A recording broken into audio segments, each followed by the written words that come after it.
If you want to perform a spatial drawing on this one single dataset, if you don't have an efficient or scalable engine, it's just going to take you forever. It probably don't crash even. It just keep running, and you're going to spend your whole life on that. We've all been there. You hit run on a query, walk away to get coffee, come back, and it's still running.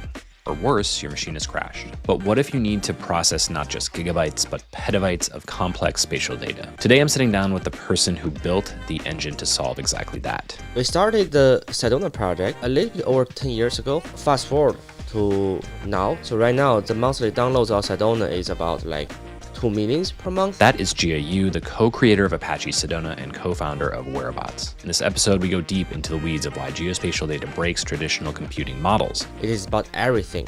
So longitude, latitude, polygon boundaries, trajectories, right? Satellite images, drone images, LiDAR data. They're very different. It is so hard to process, right? So this kind of multimodality problem make really hard to process all the geospatial data in one place. We trace the 10-year journey from an academic project to a top-level Apache Software Foundation project. Jia explains how they solved the hardest problem in distributed computing, spatial partitioning, and why the industry is finally ready to move away from silos and into the spatial lakehouse. We don't just look back, we look forward to why AI desperately needs spatial tools to evolve. If you throw out this question to AI, it won't be able to understand, right? Because it has no geospatial knowledge. It does not understand the real physical world. In the next couple of years, more and more people are going to be interested to get spatial intelligence, right?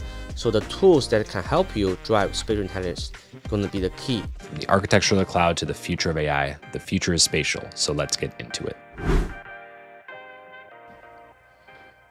All right, we'll go into it. So, Jia, I'd welcome. Obviously, we know each other, and good to have you here and get a chance to talk out in Arizona, kind of where everything started. It sounds like, but let's get in. I want to hear, obviously, introduce you to everybody. So, tell us a little bit about you, your background, and kind of how things got started on the journey with Sedona. Great. Thank you, Matt. My name is Jia. I'm a co-founder of Whereabouts. I'm also the co-creator of Apache Sedona. Basically, right now I'm leading the open source community of Sedona as well. So we started the Sedona project a little bit over 10 years ago in 2015. And at that time, the project was called GeoSpark.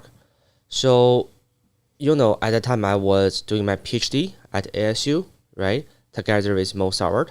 And the point of working on GeoSpark project is that we want to publish a research paper to design a system that is able to handle big geospatial data using cluster computing engine, right? And so we published a bunch of papers, and then after that we dumped the code on GitHub, right? And then we moved on, right? So we work on other research projects, other research papers, but I was still maintaining Sedona for a couple of years, right? So as a side project. So after a couple of years, around that was started in 2015. In around 2017, so we started to have lots of people to started to participate in the community and started to contribute and also submit patches and also create tickets, create bug reports, right? And after that, we keep adding new features to at the time GeoSpark, right? And in around 2020, so GeoSpark joined the Apache Software Foundation and eventually became a top-level project called Apache Sedona, right? And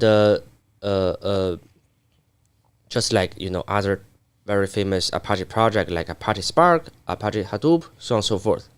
And after we have Sedona became a top-level project in Apache, right? So in around 2022, so at the time the downloads of Sedona was about 500,000 per month, and the overall downloads of Sedona at the time is like tens of millions, right?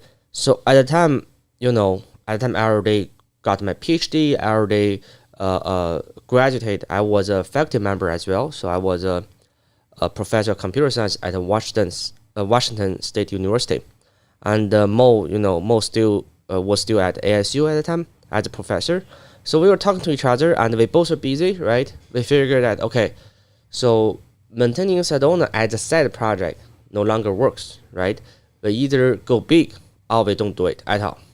So then we started to think about, so why not we start a company, try to commercialize Sedona, because we see Sedona already were able to solve lots of pain in the community, right?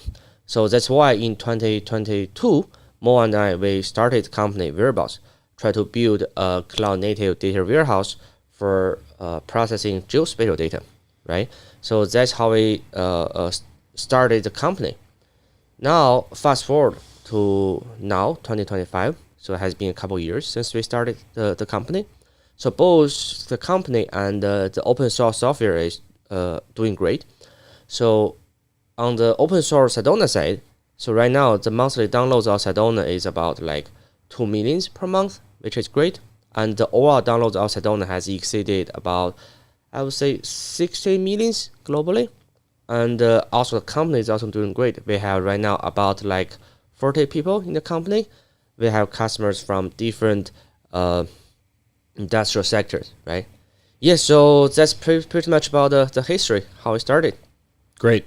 And what I really find interesting is, so you started with GeoSpark, and I mean, this is all the way back in 2015. So it's really a 10-year journey we're talking about here, with a couple thousand downloads all the way up to 2 million monthly now, and that's a huge span and a huge, journey to go down. On top of that, moving from, building it within academia, getting it sponsored by Apache, going all the way to now building into a full product, and a product that both supports the open source, but also has, the cloud-backed platform and things like that. I think that's what's really interesting, is there's this really long history that maybe not everyone sees, because you've been working on this, for 10 years. And even before that, just, maintaining it out of, all the work that goes into that, and managing bugs and managing the community and everything like that. I wanted to step all the way back to the beginning to kind of figure out why does geospatial data need to be treated differently, right? There are big data platforms. You mentioned Spark, Hadoop, things like that. What particularly made geospatial data interesting to you when you first set out on this project that required some different treatment than the rest of the data types in the world? Great question, right? So to me, geospatial data is definitely special from a couple different aspects. So I would say the very first aspect is geospatial data is very complex. If we use the modern words now, the buzzword now, geospatial has the multimodality problem by nature. So when I say multimodality for geospatial, that means, so geospatial data is not just about like points, right? Like longitude and latitude, right? It is about everything. So longitude, latitude, right? Polygon boundaries, trajectories, right? So those are geospatial data. However, there are even more geospatial data that are in very different data type or shapes. For example, satellite images, drone images, right? LiDAR data. So all of these, they are geospatial data, right? They're very different, right? So the satellite data you captured, they are similar to imagery data, right? With geospatial information in that, but it is so hard to process, right? So this kind of multimodality problem make the system really, really hard to process all the data, all the geospatial data in one place. So that is one, so multimodality problem. Secondly, I would say the geospatial queries or geospatial operations are very hard, are very different from traditional or generic data processing, right? So think about what do you do when you have regular data, right? You do like a polynomial, right? A plus b, a plus 1, a minus 1, something like that, right? But what do you do with geospatial data? So you check their spatial relationship, right? If A intersects B. Although this sounds simple in an English world, but like it is actually it involves very complex mathematical or computational geometry operation, right? And there are other operations, for spatial operations. For example, I want to do upsample downsample on satellite images, right? I want to do map algebra on satellite images, right? So all these operations, they are very, very unique to geospatial, and most importantly, they are compute intensive, right? So this is you can do that on your laptop, on your desktop. It is okay, you can do that, but it doesn't work, doesn't scale if you have relatively large data set. Doesn't have to be real large, it just need to be relatively large, right? Then it just does not work, right? So that's the, I would say, the two main reasons that make geospatial data really, really hard to process, and also to make it hard for people to make sense of those data. Yeah. And correct me if I'm wrong, but I think you came from like a database background, right? That was kind of your core focus. So you're understanding data systems, all these different pieces, and then you're combining that with the geospatial. Why then, and what is the need for the distributed computing there? Because you mentioned, okay, there's certain things you can do on your laptop. There's a certain amount you can achieve. We all know it. We've, put things in a desktop and crashed it before. When do you need to go to a distributed computing system, which is, sort of the underlying infrastructure of Sedona? And what advantages does that bring to someone who's trying to process like a lot of this data at once? Great. So to me, I think there are a couple reasons you want to go to distributed compute or go to like cloud native data warehouse or data lakehouse for processing geospatial data. So of course, one is that so the data, when the data is large, right? When you have super large data, say when I say large data set, I mean like a couple hundred gig and 1 terabyte, something like that, and the things go beyond that, right? So when you have this kind of large data set, sure, I would recommend that you use probably distributed compute for that, or cloud native data warehouse for that, which is great.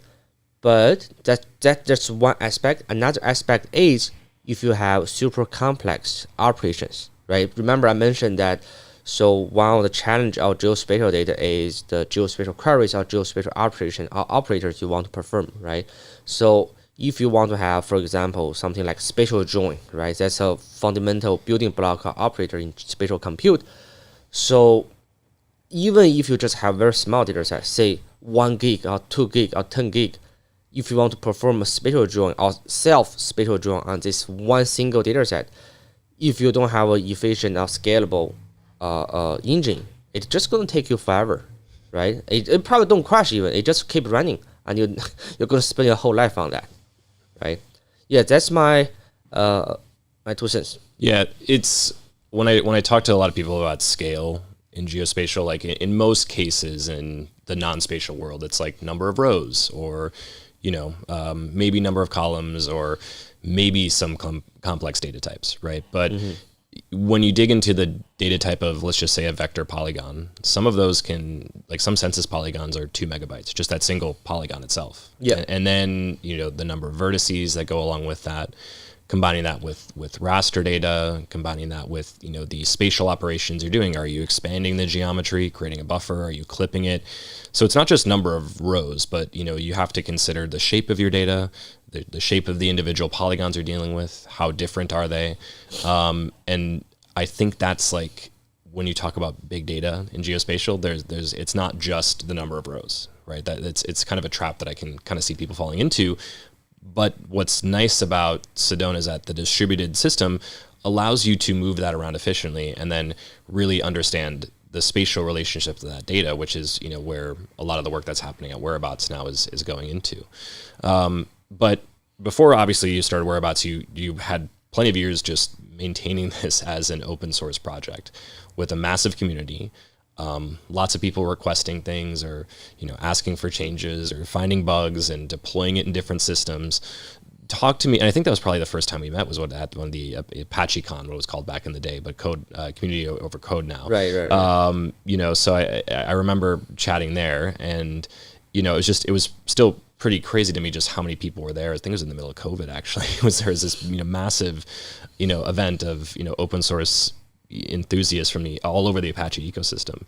But talk to me about what it takes to truly maintain a thriving and vibrant open source community like you have and continue to do to this day. Yeah. So to me, I would say to maintain a vibrant or active open source community, the most important thing is for the original creators, right? You need to be really excited about that. If you are not self motivated, right, you will never be able to make it successful. Because when I started GeoSpark or Sedona 10 years ago, and also while I was maintaining Sedona, right, I didn't know I'm gonna start a company. I didn't know that. It's just my hobby. It's just like I I feel so excited to see people use that, right? I want to keep working on that. I want to make sure the thing that I wrote can help people, right? So that's the thing that I think this is the key for the original creator of the project, right? You need to you need to love the project. You need to spend time. You need to work with the community to help people. I think that's the fundamental first thing I would say. However, the second thing to make a open source project really successful is you need to be able to foster a community, to create a very, very active community. Because, when you look at all the current, any large or large scale software right now, no software is actually purely written by a single person, right? You need to have a community. You need to have lots of people to help you test the software, right? To help you contribute to the software, right? So, and although it sounds like, yeah, everybody wants to have a community, right? Everybody knows it is important to have a community, open source community, right? But in fact, it is not easy to actually create a welcoming environment in the community, right? So like, it is not easy to actually encourage people to actually start to contribute to an open source project, right? So we spend quite some time on that. Although we are still working on that, right? But I think that's another important thing, and we got some good experience on that, but we are still learning and still working on that. And we actually appreciate that there are lots of people in the Sedona community willing to work with us and contribute to the project. Yeah. How many issues do you think you've personally handled in the Sedona repo over the years? Yeah, at least hundreds. Yeah, I don't remember. There are a lot. Yeah. I mean that's the remarkable thing is like I think every time I go in there, you're responding, you're keeping it updated. I mean, there's a ton of just effort to keep things moving, and you've been doing it from its infancy all the way up to where it is now. And it's Sedona. What's always been, I don't want to say surprising, but just maybe shocking is just how many big organizations, people are using it different ways across all different countries and everything, which is one of the cool parts, that you can build something that can just go so many places. When you were building this, like at what point did you kind of start to sense like, oh, there's something here, you're seeing traction pick up? Were there specific like features or things that you put in place or that the community suggested that were like really help move things along? Like walk me through that journey of like when you're like, oh wow, this is really starting to grow. Yeah. So great question. And that's also something that I like to share, and not a lot of people actually realize that, but I have some sort of first-hand knowledge or experience of building these kind of features in an open source project, right? So when we started Sedona 10 years back, so we started that as a pure Java Scala project. And in terms of interface, so we have a bunch of Java Scala function, right? You just do function call, and those function name are random name. I just pick a random name I want, right? Like, okay, do spatial join, right? Something like that. And people, it's okay, like they're okay with that, to use that, right? That's why how we started, right? But like we see traction, but it is not that high initially in the first few years, right? But I would say the features that really make Sedona take off is, I would say, two important features. The first thing is what we call Spatial SQL API, and the second thing is what is our Python API, So those are the two things that really makes the project really successful. So in terms of Spatial SQL API, so in around 2017, so people started to ask like Java Scala is so hard to use, right? I just want to do things using SQL. SQL has been out there for decades, right? People just want to use SQL. It's so simple. I just want to use some sort of declarative language to tell the system what I want. I don't want to tell you how to make it work, how to make it run efficiently, right? So I heard it, right? I heard the need from the community. So we started to add Spatial SQL function, right? And the SQL language support in Sedona. And after that, we see a big spike in terms of usage, right? Lots of people started to use it, right? And of course, I need to also thank the Postgres community, right? So when we started to design the Spatial SQL API, so there is no gold standard out there. Of course, there are some industries like OGC simple feature standard out there, right? But what we really learn a lot from is the Postgres. Is a post in terms of not only the function but also the behavior, right? We try to maintain same behavior of the Postgres function. And after that, in about 2019, we also noticed one thing in the data science community is that Python really started to pick up, right? Lots of people, because of AI, because of data frame API, right? There are lots of things at the time going on in the data science community for Python, right? So people started to rethink the design for all programming language, all software in terms of Python interface. So we introduced Python interface in 2019, right? And then there's another big spike on top of that, right?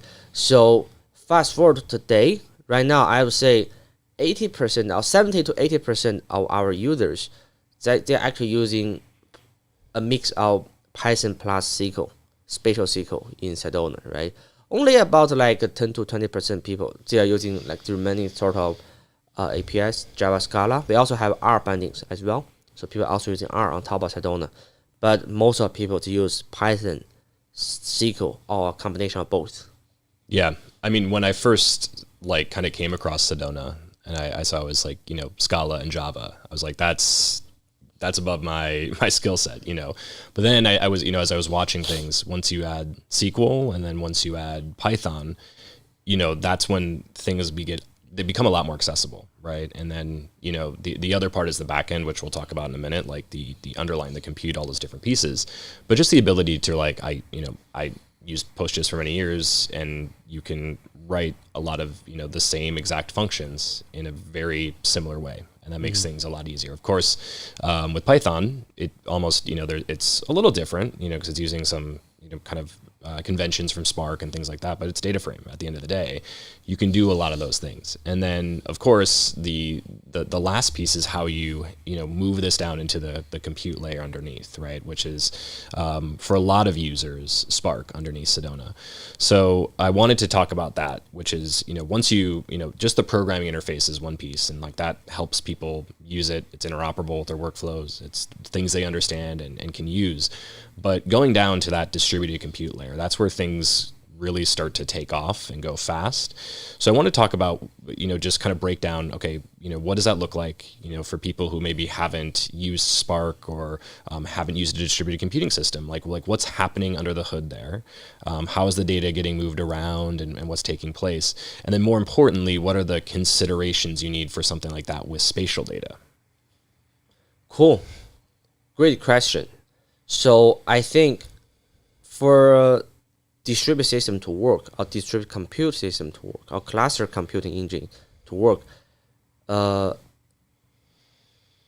would say there are a couple fundamental things, right? So for example, one of the most fundamental thing is how would you coordinate schedule jobs to all machines in the cluster, right? You have, say, hundreds or thousands of machines in a computer cluster, right? So how would you schedule a task among different machines and make sure everybody is working, right?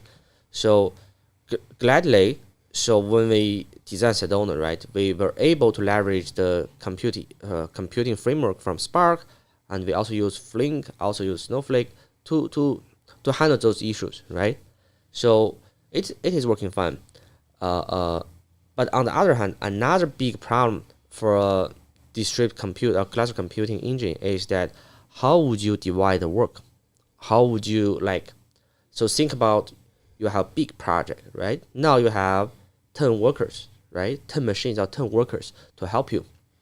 So how would you divide your job to 10 pieces such that each worker get a fair amount of work to do, right? Nobody is overstressed, but nobody is stay idle, right? So that's another fundamental piece, right? So for generic data processing, right? So there are different ways to divide the work. So we in the database community, we call it data partitioning or distributed data partitioning, right? So there are different methods to partition data, like hash partitioning, like round robin, so on and so forth. Very different methods. They all have different pros and cons, right? So when it comes to geospatial data, this is also a fundamental issue. However, when it comes to geospatial data, this is much harder, right? So this is simply because there are two things you want to consider when you do data partitioning for geospatial data. So, like I said, the fundamental goal is you want to make sure everybody get a fair share of the work, right? But when it comes to geospatial data, you also want to make sure that you want to sort of preserve spatial proximity for the data when you do the partitioning, right? So later on, when you have a query or operation that asks for a specific region, geographic region of data, right? You don't have to actually ask so many machines. You don't have to say you have 1,000 machines in the cluster. You don't have to check every single machine in the cluster to get things done, right? So that's why you want to sort of preserve the spatial proximity so that when this kind of query comes in, you only send it to a specific geographic region, which is on a single machine, right? This sounds simple, right? But it is fundamentally hard for geospatial data because the geospatial data, it is not just a point, right? Long-term latitude. It is it has a multimodality issue, right? You have raster data, you have polygons, right? You have ladder data, right? So how would you count the size of the work when you have different type of data, different type of geospatial data, right?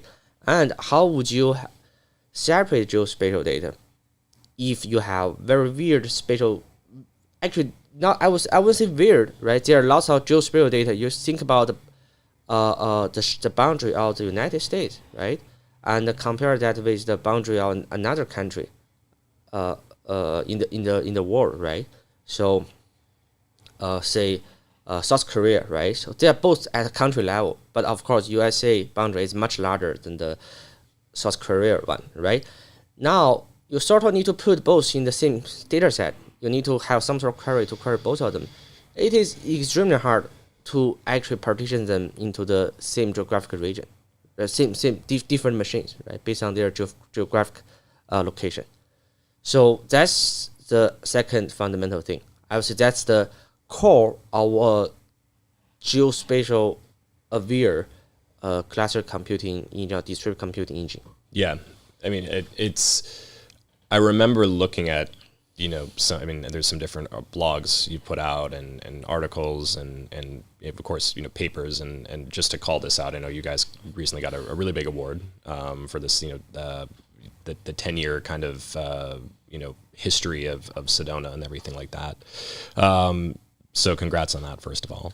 And what I realized looking at all those different pieces is, when you're partitioning if it's just regular data, maybe if you have like a date and some text and maybe some numbers, you can split those things out. It's not too difficult. Maybe you split by dates or groups like that. Of course, the data might be uneven and there's some considerations there. But spatial data, forgetting multimodality for a minute, just the distribution of like just places, points of interest. Or, there's clusters in cities, there might be outliers, there's, things in different areas. You don't want, one worker calling something on a different machine that's all the way across the country, or all these different considerations that make it just difficult. It's a tough problem to solve, right? So just moving that data around or putting in the right place, there's a lot of things you have to consider there, which was just like, once I started to click, I was like, oh, now I can see how this works. So I wanted to talk like, okay, you've taken Sedona very far. It's now 2022, and you're deciding we need to turn this into a platform. Why do you need to turn it into a platform, right? Why does it need to have a cloud behind it? And what does that allow you to do all of this stuff even more efficiently than you could just on your own? Great question. So, couple things, right? So, first of all, there are two things here. Two things we're building in Variables, or two core we're building at Variables. So first of all, it is cloud or cloud native, right? Secondly, it is data lakehouse or data warehouse tailored for geospatial data, or treat geospatial data as the first class citizen, right? So first of all, in terms of cloud, right? So we all believe in cloud, and I believe cloud is the future, right? So I don't have to repeat all the benefits of cloud, right? Easy to use and auto scaling, all this kind of stuff, right? So we believe in cloud, so we believe everything should move to the cloud, right? So that's why we went all in on cloud native data lakehouse. But on the other hand, so we also see that right now, all the existing general purpose data lakehouse, data warehouse engine on the cloud, so they all have some sort of geospatial functionality. So they are great, and they are great at scaling, right? However, their spatial functionalities is just basic functions, right? So they don't allow user, they're not able to enable user to perform any complex geospatial operations, right? So that's why we also feel that we should build a platform that have all the geospatial functionalities baked in, so our customers can just log into a platform, of course with the ease of use, all the benefits of cloud, but on the other hand, also has advanced capability to process geospatial data, in particular to make sense of geospatial data, right?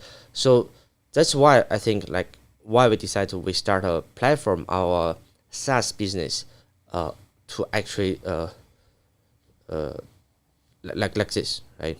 Yeah, I think when I look at what Whereabouts has put together, right? There's obviously, you have a lot of control in the compute, right? There's, and to get into the weeds, there's like understanding how spatial predicates go down and you can distribute data, how, the spatial joins just go blazingly fast. You have complex things like KNN joins, and then obviously like the raster vector interoperability.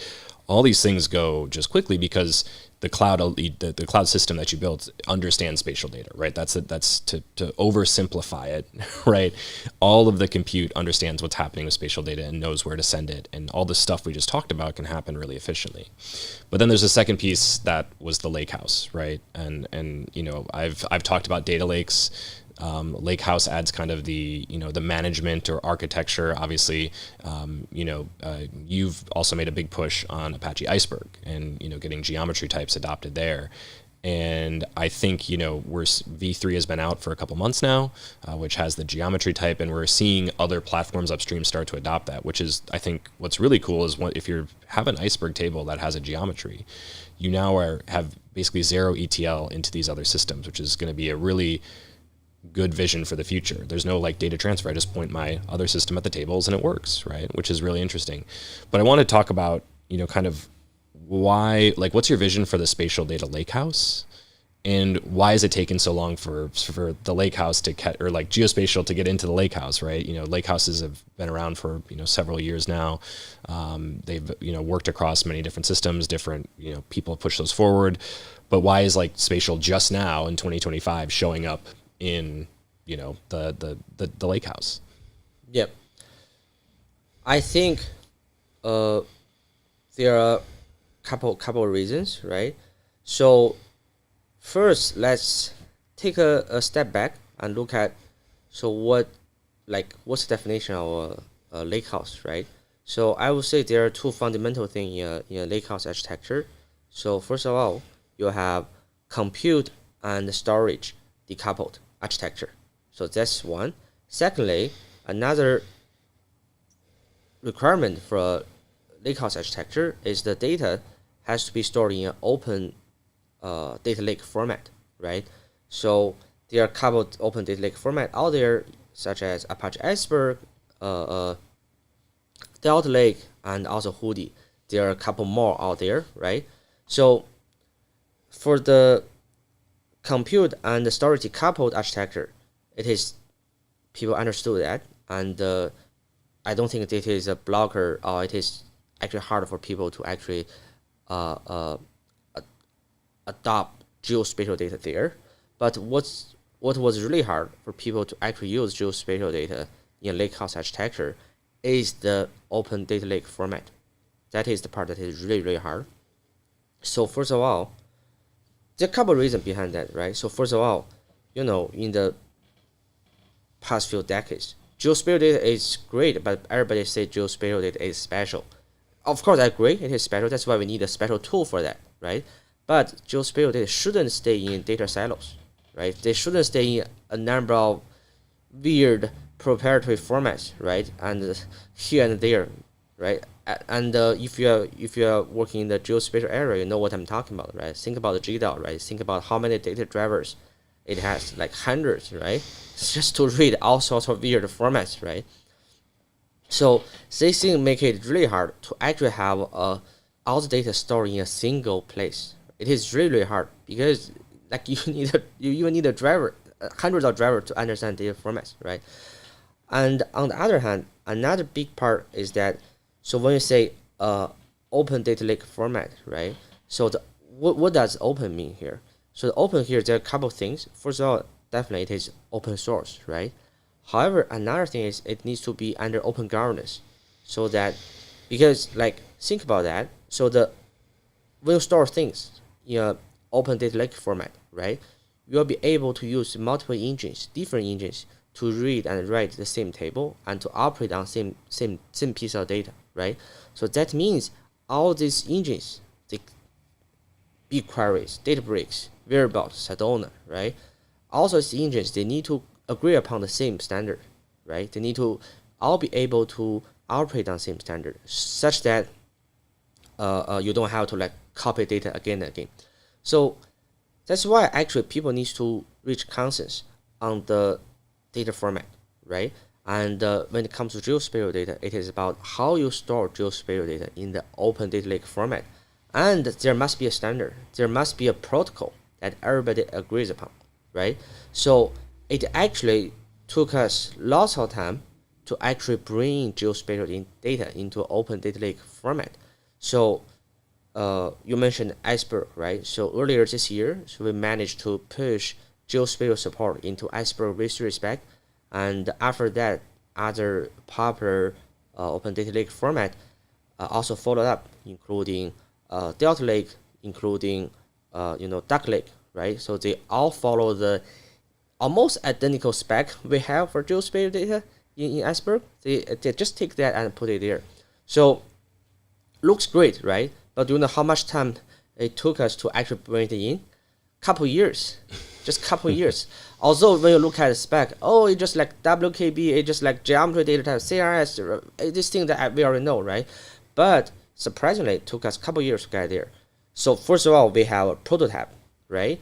And then we have a production level data lakehouse we call Havasu, which is an extension on top of Iceberg. We have that in production in Variables a couple years back. And after that, we started to talk to the community. So why not we bring in this into Iceberg natively instead of have a extension only in variables?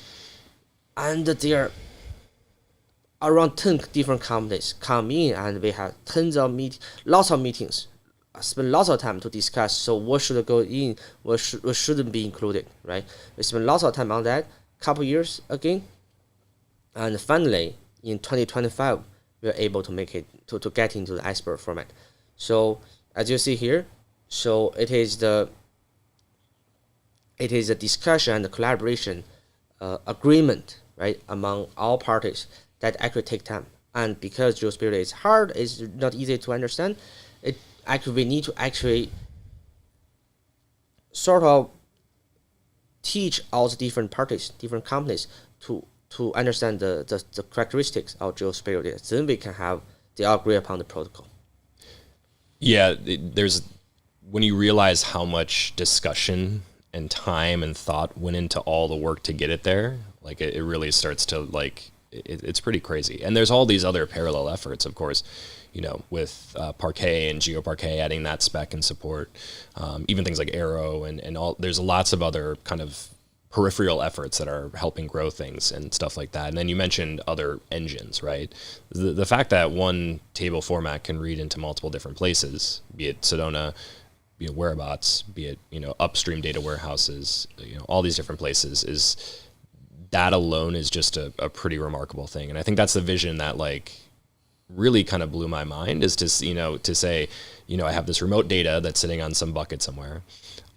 It's tables, it's governed, it's structured, you know, it's not just a bunch of files that if I overwrite them, I lose all the history of it. But now I can connect that into any other system I want to. And speaking of engines, you know, Sedona recently did something different, right? Built a new engine, right? And I think, you know, I wanted to call that out here as well, which is Sedona DB, which is, you know, a single node engine built on Rust, using Apache Data Fusion. Like, why do we need another engine, right? You know, you have this engine that you put 15 years of work, or, you know, 10 years of work into from 2015. But why do you need this other engine, and what does it enable now? You know, both individually and then in unison with something like Sedona and Wherebots. Cool. So we released this single node engine called Sedona DB a couple months back, right? So the reason why we even started this project is that we realized there is a fundamental blocker in Apache Sedona before, that is ease of use or installation, right? So whenever you want to do something in Sedona, right? So the very first thing you're going to do is that you're going to have to start a cluster, compute cluster, right? You know, cluster means like machines, number of machines, right? Yep. Like it is not easy, right? Especially when people just want to process a relatively small amount of data, right? It's just not that easy. Of course, we have variables, right? Of course, we have cloud, right? So all those things make those kind of development or installation much, much easier. That's why cloud is great, right? But on the other hand, so in some cases, you just want something that is very easy to use, and you can quickly install that on your laptop, and you just work on that, right? So we noticed this is a problem with the Sedona ecosystem, with the Sedona users, right? So we were thinking about, so how can we fix that, right? How can we fix that? So that's what actually motivated us to actually develop Sedona DB as a single node engine, right? But on the other hand, so Sedona DB is not just like a simple copycat of other existing, you know, single node geospatial data processing tools, right? Like GeoPandas, right? Of course, the API is we try to keep the same API, right? However, we have lots of innovation in Sedona DB based on the experience we have in maintaining Apache Sedona, right? So a couple of things that I actually didn't mention before regarding the design of Sedona. So we talked about distributed task scheduling. We talked about distributed partitioning, right? But there's another fundamental thing in a distributed database or distributed computing engine, that is query optimization, of spatial query optimization, right? So we did lots of research, both from academia, also from our industry experience maintaining Sedona, right? We have lots of experience that, and we actually took that part as well and put that into Sedona DB. So when I say spatial query optimization, that is, if you have spatial query, right, the database engine gonna be automatically determining what's the best query plan to actually execute the query. Even given the same SQL query, so every time it might actually follow different pattern, different algorithm based on the input data, based on the characteristics of the input data set. So we have all that into Sedona DB. The only thing that is missing is the cluster or distributed compute part, which is on purpose, right? But we keep all other good things into Sedona DB, such that when we released Sedona DB a couple months back, we did a comprehensive performance benchmark, right? So Sedona DB outperformed a couple existing tools, right? Because of the research and the innovation we did in Sedona DB. Yeah, I think it gives people a really accessible entry point, to start testing, and it's fast. I mean, forgetting that it's easy, but it's also incredibly fast and it can move quickly. Obviously, we've put out spatial events that allows anyone to test and compare these systems on a level playing field, which really didn't exist before on top of that. So not just the testing, but the easy install, the ability to read in, and I think just an easy way to get started and get up to a certain level without, kind of the task of standing up your own system on the back end. So I think, you've seen this all and you've been involved in this for the past 10 years, right? Given all the things you see taking place right now, I mean, I think we've mentioned like 6 or 7 Apache projects, different technologies, cloud technologies, all the stuff that's happening right now. What do you kind of see as the vision for the next, 3 to 5 years? Like, what is everything going to keep? What's the direction things are going to go in? What do you expect to take place? What should people be watching out for? And if they want to get involved, how can they get involved as well? Great. To me, I think I'm gonna limit the scope into like geospatial, the geospatial world, right? So I think a couple things going to happen for the geospatial industry in the next couple years, and actually some of them are already happening, right? So first of all, there are going to be no geospatial data silos. So geospatial data going to go all in to the open formats, to some sort of unified formats, right? Or open format at least, so that people will be able to use different tools, but only a single copy of the geospatial data. So that is already happening, right? So that's going to be the future. And I would say another thing that is that's going to happen is what we call people want to have more spatial intelligence on the real physical world. That's gonna happen really, really soon, right? There are lots of things going on in the AI world, right? So like there are lots of people talking about world models, right? They are seeing the current AI models of LLM models, right? So they don't understand the real physical world really, really well, right? They don't understand the physics, right?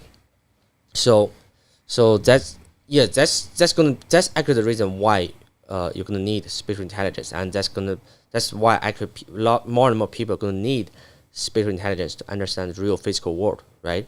So think about the AI or any tools you have right now. So they still cannot easily understand some very fundamental or very simple geospatial queries to understand data, right? For example, if you ask the AI tools or any tools you have, so what is the nearest restaurant close to a certain location, right? And what is the nearest restaurant close to a number of locations, right? It is a very simple function. If you throw out this question to AI, it won't be able to understand, right? Because it has no geospatial knowledge. It does not understand the real physical world, right? I think in the next couple of years, more and more people are going to be interested to get spatial intelligence, right? So the tools that can help you drive spatial intelligence going to be the key to the in this journey, right? So that includes data processing tools, that including the AI tools as well. So all things combined should be helping people to achieve the spatial intelligence. So last question, if people are looking to like, get started, right? If they're maybe coming from different systems or, in different tools or, just getting kind of started on this journey, what do you suggest for them? Because there's a lot of momentum, there's a lot of change. How can someone kind of jump in and get started by, in this new ecosystem that's being created? Great. So of course, now you have all sorts of different AI tools, right? You can do web coding really quickly, right? So I would say, try to start with some sort of basic AI tools to do some sort of web coding with the geospatial tools you have, right? So like you can do that on top of Sedona DB variables, but not only that, right? So there are traditional tools you can also use, traditional geospatial tools you can use, right? So do some web coding around that to better understand like how things going, right? And after that, right, just don't those tools, those AI tools are easy and they're really good at helping you get started, right? But after that, try to learn a little bit more about those tools, right? How these tools work internally, right? If you want to really dive deep on understand how, in particular, for geospatial data, right? In particular, if you want to understand how geospatial data works and what geospatial data is, right? So like I said, there are lots of challenges, complexity when it comes to geospatial data tools, right? So and like I said before, many of the AI tools, they still don't understand geospatial, right? So after you get started, be sure to actually get your hands dirty and try to understand what's going on with those operations, spatial operations, what's going on with those kind of spatial AI models, right? So then I think you'll be good to go. Yeah, I like that you called that out because number one is just learning the operation of it. The languages, be it SQL, be it Python, being able to do the different operations is one step. And like you mentioned, you can get pretty far with a lot of the tools that exist, be it AI, enabled coding or just kind of learning and going through tutorials and stuff like that. And there's lots of great tutorials, obviously, on Sedona DB is like a very easy place to get started, right? There's Python, there's code, there's open data in open formats that you can just kind of go out and use. But I think, calling out the architectural thinking, kind of understanding when you run ST intersects, what's happening under the hood? How is that acting with the different data sets? Is that different if it's a point, it's a polygon? Once you understand those pieces, and that's really it's not to say that you need to learn how to set all that up, right? There's different platforms that solve that for you. Whereabouts solves that for you, right? You don't need to understand and actually do that. But understanding how that works and how that sets up for the functions you're writing and all the different stuff can really help you understand what's happening with these systems. And it, again, helps you understand all of the complexity that's taking place under the hood, all the complexity of the 10 years of effort you've already put into this. And I think that's a really important point to call out, because once you kind of start to understand that, you can really, unlock a lot for what you want to do and go from there. Well, this has been great. Thank you for taking the time to sit with me. Depending on if you're watching this, it'll be in the video description, or if you are listening to this, it'll be in the show notes. We'll include a bunch of links, obviously, to Sedona DB. I'll include some of the talks and papers you've done. Anything else you kind of wanted to leave everyone with today? So I would give a shout out to the Sedona community, right? I want to thank all the users and contributors of Sedona, right, that help us go this far. And on the other hand, I would also encourage all the folks who are listening to this podcast, right? Try to start to use geospatial tools. Try to use Sedona DB variable Sedona, all great, but not limited by those tools, right? Use any tools you have. Try to start to learn geospatial data. Try to learn how the real physical world works, right? Do it today. Yeah, that's good. Well, Gia, thank you. It's been a pleasure, and yeah, we'll be talking again soon. Yeah, thank you.